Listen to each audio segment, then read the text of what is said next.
teman-teman, perkenalkan nama aku Naila Salwa Aulia dari kelas 4F, NIM belakang 187. Aku di sini bakal nge-review 5 penelitian terdahulu, yaitu apa yang direview, yaitu latar belakangnya, permasalahannya, teorinya, metodologinya, dan hasil penelitian. Aku untuk penelitian pertama yaitu etika dalam komunikasi organisasi. Nah, penelitian ini dilatar belakangi oleh pentingnya memahami etika dalam komunikasi organisasi, yaitu sebagai upaya untuk mencegah konflik internal, menciptakan suasana kerja yang sehat, dan meningkatkan efektivitas kerja. Peneliti ini tertarik mengkaji lebih dalam tentang pengertian, praktik, suasana, dan dimensi etika dalam komunikasi organisasi. Karena komunikasi bukan hanya soal penyampaian pesan, tetapi juga menyangkut nilai, norma, dan tanggung jawab sosial yang mengiringinya. Permasalahan yang di sini adalah strategi apa yang dibutuhkan untuk mendorong penerapan etika dalam komunikasi organisasi. Teori yang dipakai adalah teori etika komunikasi dari Ronald C. Arnett. Nah, teori ini menekankan bahwa komunikasi yang etis terjadi ketika seseorang mempertimbangkan nilai-nilai moral, menghormati lawan bicara, dan menyampaikan pesan secara bertanggung jawab dalam konteks sosial dan budaya yang kompleks.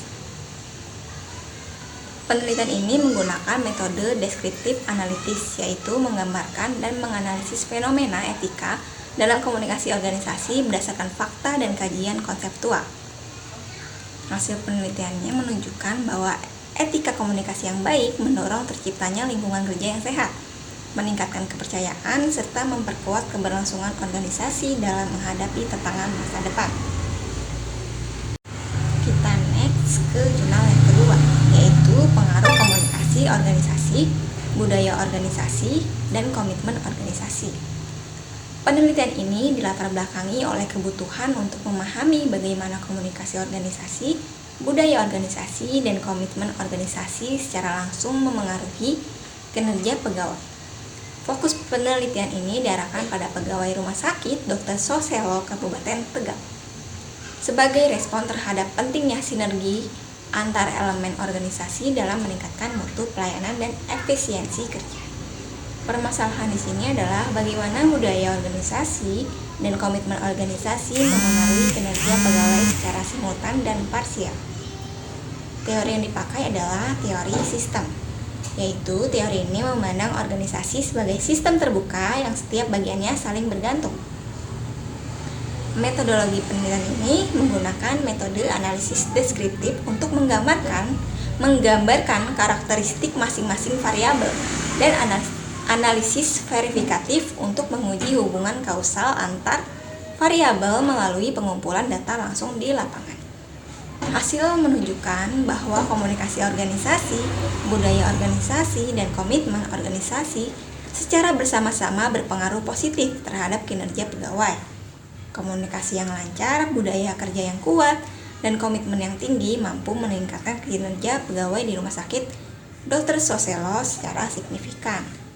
Untuk jurnal yang ketiga yaitu peranan komunikasi organisasi bagi pimpinan organisasi.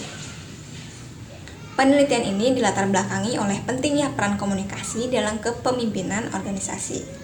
Tujuannya untuk memahami sejauh mana efektivitas komunikasi mempengaruhi keberhasilan seorang pemimpin dalam menjalankan tugas dan mencapai tujuan organisasi.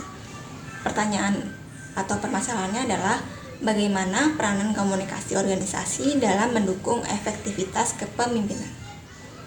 Ia menggunakan teori gaya kepemimpinan atau leadership style theory yang menekankan bahwa gaya komunikasi pemimpin baik otoriter, demokratis, atau laissez-faire berpengaruh besar terhadap partisipasi anggota, motivasi, dan efektivitas organisasi. Penelitian ini menggunakan metode kepustakaan atau library research dengan mengkaji buku, artikel ilmiah, dan laporan penelitian sebelumnya untuk menyusun pemahaman konseptual mengenai komunikasi organisasi. Hasil penelitian menyimpulkan bahwa komunikasi merupakan elemen krusial dalam kepemimpinan organisasi. Pemimpin yang efektif adalah komunikator yang baik, mampu menyampaikan informasi secara verbal dan non-verbal, meningkatkan motivasi serta merangsang partisipasi anggotanya, yang pada akhirnya berdampak pada peningkatan kinerja dan kontrol kerja organisasi. Yang keempat itu judulnya interaksi komunikasi organisasi. Penelitian ini berangkat dari pemahaman bahwa efektivitas organisasi sangat ditentukan oleh efektivitas komunikasi. Komunikasi yang berjalan baik di semua tingkatan organisasi diperlukan untuk menciptakan kesamaan pemahaman, membangun iklim kerja yang positif, dan menunjang efisiensi serta produktivitas organisasi secara keseluruhan. Permasalahan di sini adalah bagaimana interaksi komunikasi dalam organisasi dapat membentuk pemahaman bersama dan meningkatkan efisiensi organisasi. Teori yang dipakai adalah teori interaksionisme simbolik dari George Herbert Mead. Teori ini menjelaskan bahwa makna dibangun melalui interaksi simbolik antara individu, termasuk melalui komunikasi dalam organisasi.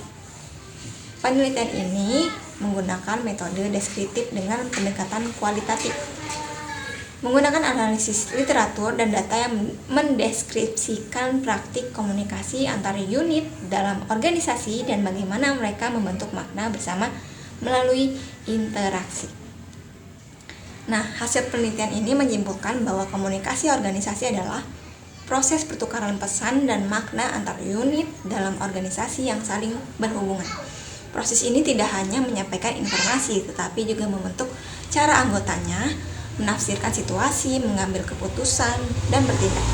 Interaksi yang efektif menciptakan pemahaman bersama, memperkuat koordinasi, dan meningkatkan efektivitas kinerja organisasi. Dan yang terakhir aku ngambil judul peran komunikasi organisasi dalam pengembangan organisasi. Nah, ini tuh dilatar belakangi oleh kebutuhan untuk memahami peran komunikasi organisasi dalam proses pengembangan organisasi. Komunikasi di sini dianggap sebagai elemen penting yang harus dikelola secara strategis oleh pimpinan agar setiap upaya pengembangan dapat berjalan efektif dan mencapai tujuan yang telah ditetapkan. Terus permasalahan di sini adalah bagaimana peran komunikasi organisasi khususnya oleh pimpinan dalam mendukung pengembangan organisasi. Di sini menggunakan teori komunikasi situasional. Teori ini menyatakan bahwa efektivitas komunikasi sangat tergantung pada konteks dan situasi tertentu. Seorang pemimpin yang efektif harus mampu menyesuaikan gaya komunikasinya sesuai dengan kondisi dan kebutuhan organisasi agar pesan dapat diterima dan direspon dengan tepat oleh anggota organisasinya.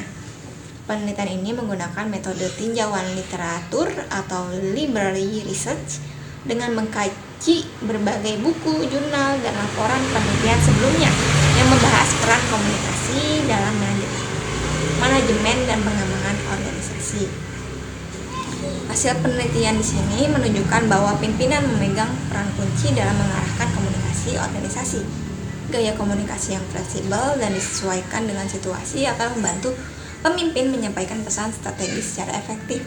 Hal ini penting dalam proses pengembangan organisasi yang dibutuhkan pemahaman bersama, alur komunikasi yang jelas, dan keterlibatan aktif dari seluruh anggota organisasi untuk mencapai sasaran jangka panjang. Jadi 5 jurnal ini yang direview, kita bisa simpulin bahwa pemimpin ini adalah kunci dari komunikasi organisasi, yang dimana pemimpin ini menentukan efektivitas pengembangan dan kinerja organisasi. Nah, teori yang digunakan juga menunjukkan bahwa komunikasi organisasi itu bersifat multidimensi, yang dimana harus disesuaikan dengan konteks, struktur, dan tujuan strategis organisasi. Sekian dari saya, sampai jumpa.